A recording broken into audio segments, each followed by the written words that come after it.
let's talk a little bit about the big hog mollies. Okay. Look, you and I, we disagree a lot, almost all the time. But one thing we can agree on, offensive linemen don't get enough love.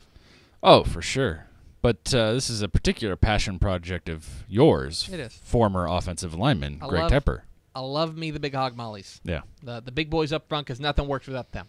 But because they basically don't have any stats, right? Because they don't have any stats, offensive linemen generally go underappreciated in the football world. But no longer.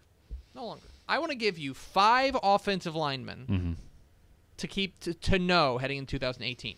And some of these guys are going to be prospects. Some of these guys are going to be recruits. But others of them are just really good high school offensive linemen who you need to know. Yeah. And what's interesting is that most people who follow Texas high school football know some of the really great receivers. Yeah. They know some of the really great quarterbacks. Maybe they even know some of the really great, defenders, right? Offensive linemen are almost entirely, unless you're like a blue-chip 5-star prospect, almost entirely anonymous. Or freakishly big and thus become known just because you're a giant dude. Trevor Roberson at Wellington is a perfect example of a guy that if you know an offensive lineman, maybe you know him because he's 6'9" and 340 pounds at a 2A school, right? Yeah. But here are 5 offensive linemen I think you need to know heading into 2018. Let's start down in the Valley. Let's go to Weslaco East. Weslaco East has a center. He's going to be just a junior this year. Mario Trevino. He's going to be a junior this year. He will be a 3-year starter. So what do you think about that? Started as a freshman. 6 foot, 260 pounds. Pretty good size there. Yeah. Graded out 95% last year. Hasn't given up a sack, I believe, in his entire career. 68 pancakes last year. And you talk about a guy that in an I formation offense like Coach Michael Burgett likes to run. I mean, the center's always important. In an I formation offense. Especially in that where it's going to be, it's a lot of zone blocking. It's a lot of zone left, zone right. You have to be the captain of that offensive line. And so Mario Trevino is a guy to know there at Weslaco East. At the 6A level, a guy that I think could be in for another big year, and who helped them to a 9-4 record last year, 3rd round of the playoffs, and could be in for an even bigger year in 2018. Let's go to the Brazos Valley for number 2. Let's talk about Reed Francis at A&M Consolidated, and this guy is, I think, pretty special. A tackle, he looks the part. 6'4", 300. He looks the part. Graded out at 93% in 12 games last year. He's already getting a lot of interest, and you can see why. He's a senior. He's going to be a senior in 2018. He's getting a lot of interest, not just because of the size, but because of the versatility. Because if you talk to Coach Lee Fedora there, he'll tell you he can play. He plays tackle for them, but he could play guard and he could play center. He can play every spot on the offensive line.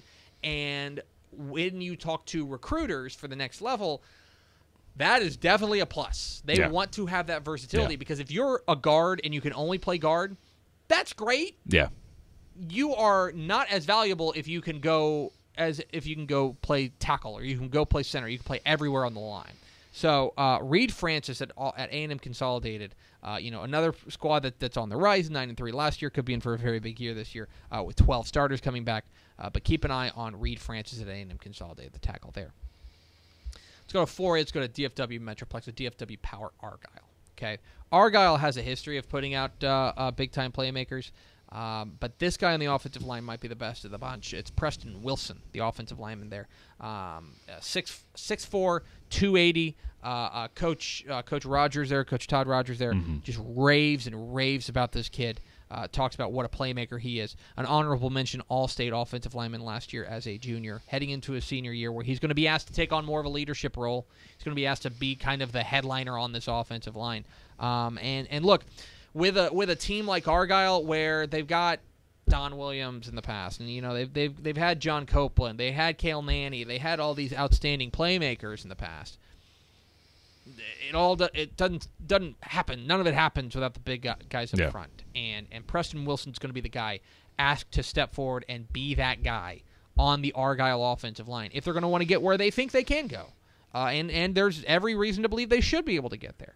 But for me, a guy to know, and really, if you want to talk about a guy who's going to make or break Argyle's year, it could be a guy like Preston Wilson. If he can stay healthy and he can be effective, then all of a sudden Argyle has to be near on the short list for a Division I contenders. Guy we talked to yesterday, the Colorado City Wolves. Coach Dan Gainey's got a guy. We might have mentioned him yesterday. This is a guy who plays both ways. David Ornelas is the offensive lineman here. Plays both ways, as you do at the 3A level and below, basically. If you're an offensive lineman, you're probably a defensive lineman, at least in the rotation, right? The height is not going to wow you. He's 5'9", 260, a left guard, but he's a two-way starter. And what's interesting, I'm reading off his questionnaire here that he sent in. He said he's never really had a player like this that he just never gets tired. He just gets out there. He's like, yeah. Because I do think that, look, I think it's easy to see. I think people say, oh, if you're a wide receiver and defensive back, right? You're running routes, and then you're going out there and you're covering routes, right? And it's easy to see why you get tired. In the offensive line and defensive line, yeah, you're not moving as far, but you're working just as hard. Yeah.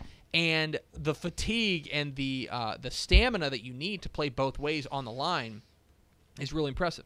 And so for David Ornelas, a guy who graded out over 90% at left guard last year, he's a guy who's going to play on the interior line as well as at the left guard spot. Here's a guy that is important on both sides of the ball in the trenches. David Ornelas at Colorado City is a guy to keep an eye on at the 3A level. And then down at the 2A level, let's go to the state champion Munster Hornets. Let's talk about Cody Walterscheid. If you know that last name, his brother, whose name was, dang it, forgot his first name. Last name was Walterscheid, I'll tell you that much, went to Oklahoma State. This is a big family. They grow them big. Yeah. Okay? Cody is going to be a senior this year, 6'6", 240. Not bad. For 2A, to have a 6'6" tackle is impressive. And when we went out to that Munster-Albany game, you just saw it. It's just something in the water out there, too. Yeah. All the guys are big, and he's even bigger. Yeah. He's just huge. But here's a guy at the tackle spot. If he's going to get to the next level, or if they're going to move, they'll either probably move him to defense, or they're going to need to bulk him up and put some weight on him. But Cody Walterscheid is a big reason why Munster is going to be expected to do big things as defending champion at the tackle spot, offensive line. Coach Brady Carney really loves this kid, loves having all the Walterscheids come through his program. So Cody Walterscheid at Munster is another offensive lineman to keep an eye on. Look, they're great offensive linemen all over the state, and almost none of them get the credit that they deserve and the due that they should get. But those are 5 guys that if you just want to jot those down in your mental memory, that will serve you well heading into 2018. 5 guys I think could be in for big years. It could be household names, as much as household names offensive linemen can be in 2018.